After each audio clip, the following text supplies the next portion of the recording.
TBC Tamil News. TBCயின் தலைப்புச் செய்திகள். தமிழ் தேசிய பொதுக்கட்டமைப்பின் ஏகோபித்த தீர்மானத்தினை மீறி ஜனாதிபதி ரணில் விக்ரமசிங்கவுடன் டெலோ புளட் ஜனநாயக போராளிகள் நேரில் சந்தித்து பேச்சுவார்த்தை நடத்தியுள்ளனர். எதிர்க்கட்சித் தலைவர் சஜித் பிரேமதாசா தமிழ் பொதுக்கட்டமைப்பினரை சந்தித்து கலந்துரையாடுவதற்கு அழைப்பு விடுத்துள்ளார். சீனாவின் நன்கொடையாக வழங்கப்படும் அரிசியில் மறைந்திருக்கும் அரசியலை விட அதில் உறைந்திருக்கும் ஆபத்துக்கள் அதிகம், ஐங்கரநேசன் கூறுகிறார். சஜித் பிரேமதாசாவுடன் பிரபா கணேசன் தலைமையிலான மனிதநேய மக்கள் முன்னணி புரிந்துணர்வு உடன்படிக்கையில் கைச்சாத்திடவுள்ளது. தேர்தலில் போட்டியிடும் எந்த ஒரு வேட்பாளருக்கும் ஆதரவளிக்கப் போவதில்லை என சந்திரிகா பண்டாரநாயக்க குமாரதுங்க தெரிவித்துள்ளார். சரத் பொன்சேகா ராஜினாமா செய்ததை அடுத்து அந்த பதவிக்கு நாடாளுமன்ற உறுப்பினர் இம்தியாஸ் பாக்கீர் மாக்கார் நியமிக்கப்பட உள்ளார். பொது வேட்பாளர் என்பது தேவைக்கு அப்பாற்பட்ட விடயம், ராதாகிருஷ்ணன் தெரிவித்துள்ளார்.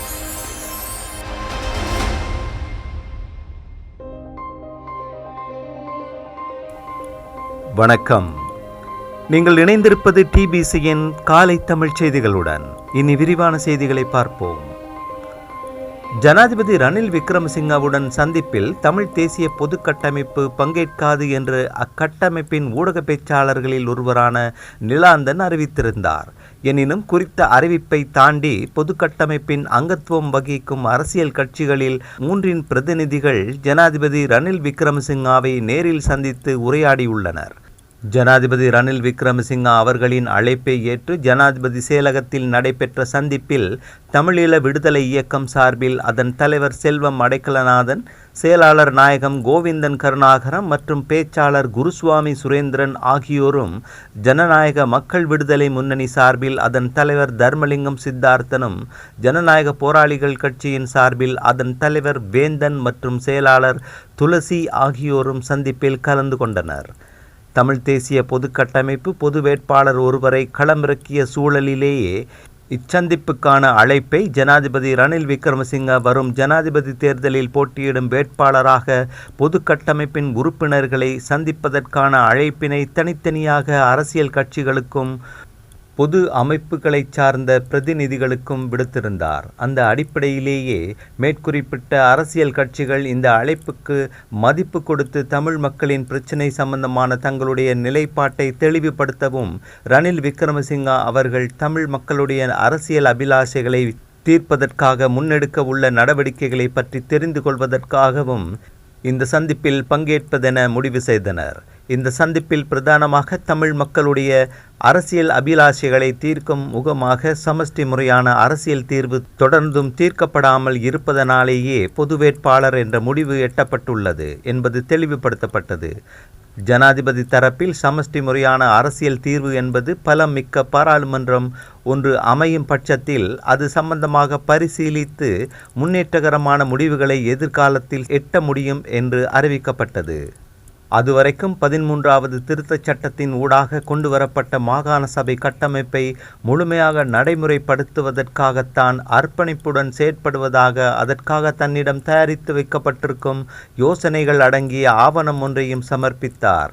ஏற்கனவே மாகாண சபையின் பறிக்கப்பட்ட அனைத்து அதிகாரங்களையும் மீள வழங்குவதாகவும், நிதி உட்பட மேலதிக அதிகாரங்களையும் பொருளாதார அபிவிருத்தி ஆணைக்குழுவையும் மாகாண சபை கொண்டிருக்கும் என்று தெரிவித்தார். தமிழ் மக்கள் சார்பில் காணாமல் ஆக்கப்பட்டோருக்கான நிதி, எஞ்சியுள்ள அரசியல் கைதிகளின் விடுதலை, காணி விடுவிப்பு மற்றும் அபகரிப்பை தடுப்பது, தமிழ் இளைஞர்கள் யுவதிகள் நீதியற்ற முறையில் கைது செய்யப்படுவது, விசாரணை என்ற போர்வையில் பயங்கரவாத தடுப்பு பிரிவினரால் மேற்கொள்ளப்பட்டு வரும் அச்சுறுத்தல் நடவடிக்கையை நிறுத்துதல், இந்திய மீனவர்களுடைய அத்துமீறலினால் எமது மீனவர்கள் படுகின்ற துன்பம் உட்பட பல விடயங்கள் தீர்க்கப்பட வேண்டுமென வலியுறுத்தப்பட்டன.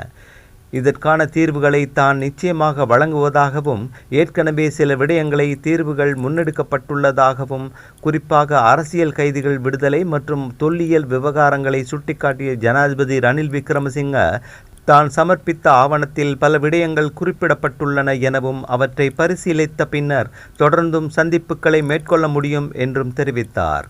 மக்களின் அரசியல் அபிலாஷைகளை தீர்க்கும் முகமாக மேலதிக கலந்துரையாடல்களை நடத்துவதற்கு தமது தரப்பிலும் தயாராக இருப்பதாக சொல்லிய தமிழ் தரப்பினர் அவரால் சமர்ப்பிக்கப்பட்ட ஆவணம் சம்பந்தமான விடயங்களை ஆராய்ந்து கருத்து தெரிவிப்பதாக கூறியதுடன் சந்திப்பு நிறைவடைந்தது.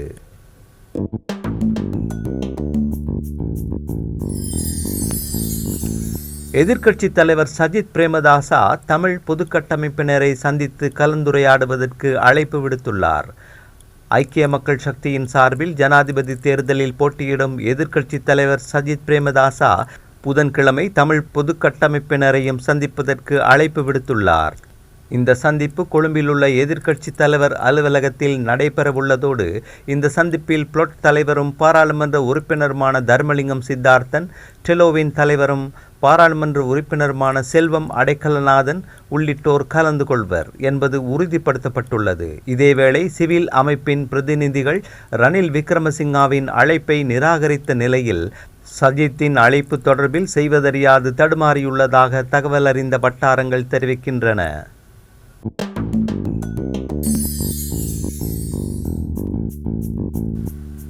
வடகிழக்கு கடற்தொழிலாளர்களுக்கு சீனாவின் நன்கொடையாக வழங்கப்பட்ட அரிசியில் மறைந்திருக்கும் அரசியலை விட அதில் உறைந்திருக்கும் ஆபத்துக்கள் அதிகம் என்று தமிழ் தேசிய பசுமை இயக்கத்தின் தலைவர் போனா ஐங்கரநேசன் எச்சரித்துள்ளார்.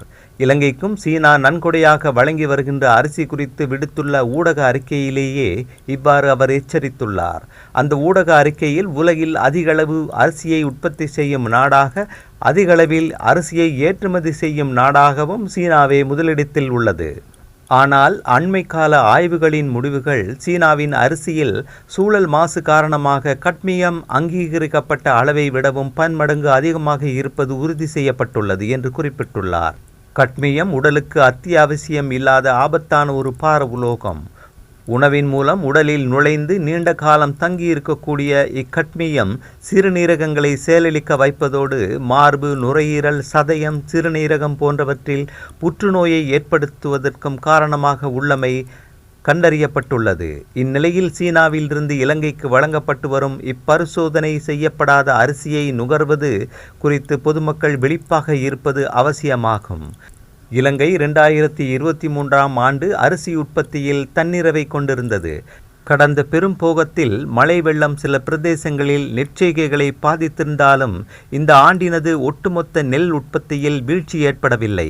சீனா பாதிக்கப்பட்ட மக்களுக்கு உதவுவதை மாத்திரம் நோக்கமாக கொண்டிருப்பது தனது சந்தேகத்துக்கு இடமான அரிசியை இலங்கையில் விநியோகிப்பதை நிறுத்தி இலங்கையிலேயே அதனை கொள்வனவு செய்து விநியோகிப்பதே சாலச் சிறந்தது. இந்த நடைமுறை சரியான சந்தை வாய்ப்புகளின்றி தவிக்கும் எமது விவசாயிகளின் வாழ்வை மேம்படுத்துவதோடு ஆபத்தான பார உலோகங்களிலிருந்து எம்மை பாதுகாக்கவும் செய்யும்.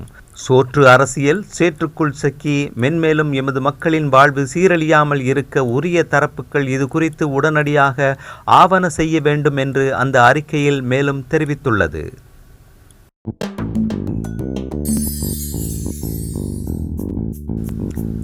ஐக்கிய மக்கள் சக்தியின் தலைவரான ஜனாதிபதி வேட்பாளர் சஜித் பிரேமதாசாவுடன் பிரபா கணேசன் தலைமையிலான மனிதநேய மக்கள் கூட்டணி புரிந்துணர்வு உடன்படிக்கையில் கைச்சாத்திடவுள்ளது. கொழும்பு சினமன் லேக் சைட் ஹோட்டலில் இன்று மாலை 4 மணியளவில் ஜனாதிபதி வேட்பாளர் சஜித் பிரேமதாசாவுடன் பிரபா கணேசன் தலைமையிலான மனிதநேய மக்கள் கூட்டணிக்கும் இடையே புரிந்துணர்வு ஒப்பந்தம் கைச்சாத்திடப்பட உள்ளது. மனிதநேய மக்கள் கூட்டணியின் பதிவு செய்யப்பட்ட 3 கட்சிகள் உட்பட பதிவு செய்யப்படாத கட்சிகளும் சிவில் அமைப்புகள் உட்பட மொத்தம் 28 அமைப்புகளின் தலைவர்களும் இந்த உடன்படிக்கையில் கைச்சாத்திடுகின்றமை குறிப்பிடத்தக்கது. எதிர்வரும் ஜனாதிபதி தேர்தலில் போட்டியிடும் எந்தவொரு வேட்பாளருக்கும் ஆதரவளிக்கப் போவதில்லை என்று முன்னாள் ஜனாதிபதி சந்திரிகா பண்டாரநாயக்க குமாரதுங்க தெரிவித்துள்ளார். தேர்தல் களத்தில் செயற்படும் ஸ்ரீலங்கா சுதந்திர கட்சி உறுப்பினர்களுடன் அத்தநகலையில் உள்ள உஹரகொல்ல பண்டாரநாயக்க ஞாபகார்த்த நூலக வளாகத்தில் முதல் மாடியில் உள்ள கேட்போர் கூடத்தில் இந்த விசேட கலந்துரையாடல் இடம்பெற்றது.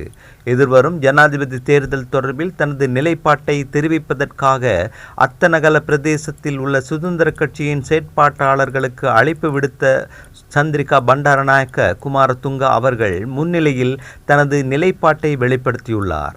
ஜனாதிபதி வேட்பாளர் சஜித் பிரேமதாசவுக்கு ஆதரவளிக்குமாறு சுதந்திர கட்சியின் உறுப்பினர்கள் சிலர் கருத்து வெளியிட்டுள்ளனர்.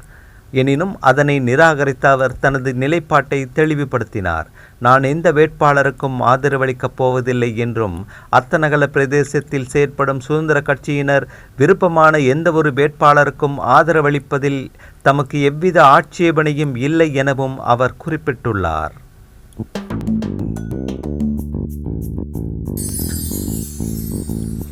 ஐக்கிய மக்கள் சக்தியின் தவிசாளர் பதவியிலிருந்து ஃபீல்ட் மார்ஷல் சரத் பொன்சேகா ராஜினாமா செய்ததை அடுத்து அந்த பதவிக்கு நாடாளுமன்ற உறுப்பினர் இம்தியாஸ் பாக்கீர் மக்கார் நியமிக்கப்படவுள்ளார்.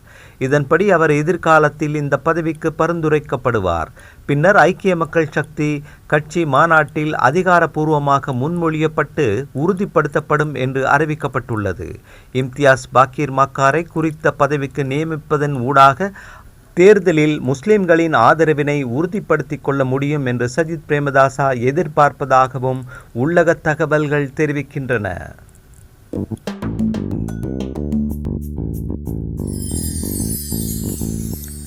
நாகப்பட்டினம் துறைமுகத்தில் இருந்து இலங்கை காங்கேசன்துறை துறைமுகத்துக்கு எதிர்வரும் 16ஆம் தேதி முதல் கப்பல் போக்குவரத்து தொடங்க இருப்பதாக தனியார் கப்பல் போக்குவரத்து நிர்வாகம் அதிகாரப்பூர்வமாக அறிவித்துள்ளது.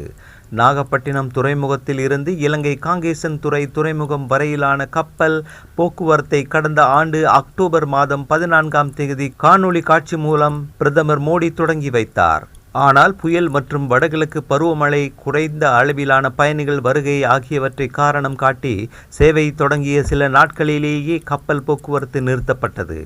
இந்நிலையில் இலங்கைக்கு மீண்டும் கப்பல் போக்குவரத்து சேவையை தொடங்க இருப்பதாக தனியார் கப்பல் நிறுவனம் அறிவித்தது. அதற்காக அந்தமானிலிருந்து சிவகங்கை என்ற பெயரிலான கப்பல் கடந்த வாரம் நாகை துறைமுகத்துக்கு கொண்டு வரப்பட்டது. அதனைத் தொடர்ந்து இலங்கைக்கு சோதனை ஓட்டம் கடந்த சில நாட்களாக நடைபெற்று வந்தது. அது வெற்றிகரமாக முடிவடைந்த நிலையில் நாகையிலிருந்து இலங்கை காங்கேசன்துறை துறைமுகத்துக்கு கப்பல் போக்குவரத்து தொடங்க இருப்பதாக கப்பல் நிர்வாகம் அறிவிப்பு வெளியிட்டுள்ளது. மேலும் இக்கப்பலில் பயணிக்க விரும்புகிறவர்கள் அதிகாரப்பூர்வ இணையதளம் மூலம் இன்று நள்ளிரவு முதல் டிக்கெட் முன்பதிவு செய்யலாம் என்று அறிவிக்கப்பட்டுள்ளது. கடந்த ஆண்டு தொடங்கிய வேகத்திலேயே சேவை நிறுத்தப்பட்டதால் அதிருப்தியில் இருந்த சுற்றுலா பயணிகள் மீண்டும் கப்பல் சேவை தொடங்க இருப்பதால் மகிழ்ச்சி அடைந்துள்ளதாக தெரிவிக்கப்பட்டுள்ளது.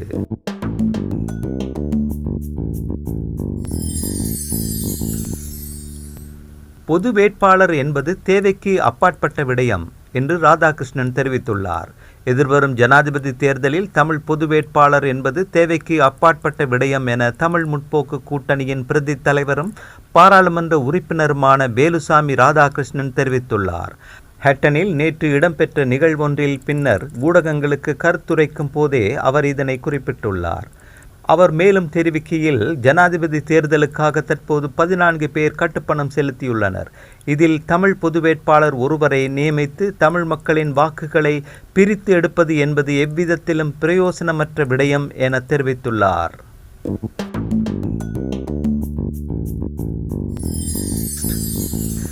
இன்று வரை ஜனாதிபதி தேர்தலில் போட்டியிடுவதற்காக 32 வேட்பாளர்கள் கட்டுப்பணம் செலுத்தியுள்ளதாக தேர்தல் ஆணைக்குழு தெரிவித்துள்ளது.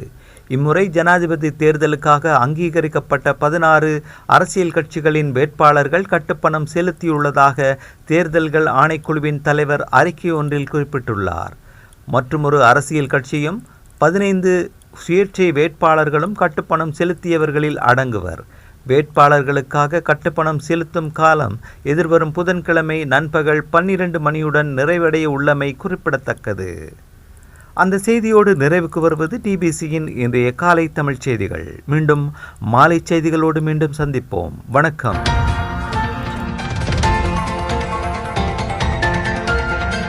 TBC Tamil News.